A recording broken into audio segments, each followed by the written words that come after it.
అందరూ ఎలా ఉన్నారు? మీరైతే బాగున్నారు. ఈరోజు వర్షం పడేటట్టుంది. అందుకని తాటికాయ చెట్లు పడిపోతే చూడండి. చూడండి విపరీతమైన గాలి ఎట్లా వస్తుందో. ఈ గాలి వర్షం ఉదయాన్నే ఇవాళ స్టార్ట్ అయింది. ఇప్పుడు ఎంత 6:30 కల్లా వర్షం వచ్చేటట్లుగా ఇట్లా ఉంది. అంతా గాలి అట్లా.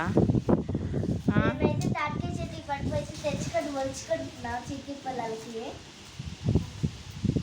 చీపురు పుల్లలు చేస్తాము అని చెప్పి టెంకాయ మట్ట తీసుకొచ్చి ఒలిసారు. పుల్లలు ఒలిసారంట అవి. మిగతా అవన్నీ ఒలిచి సరే అది ఒక కట్ట చెయ్యాలి మీరిద్దరు ఇప్పుడు అన్నా చెల్లెళ్ళు ఇద్దరు చేస్తారంట. ఎంత మాత్రం చేస్తారో ఏంటో ఇంకో వీడియో కూడా తీస్తాను. అందరు ఎలా ఉన్నారు? మేము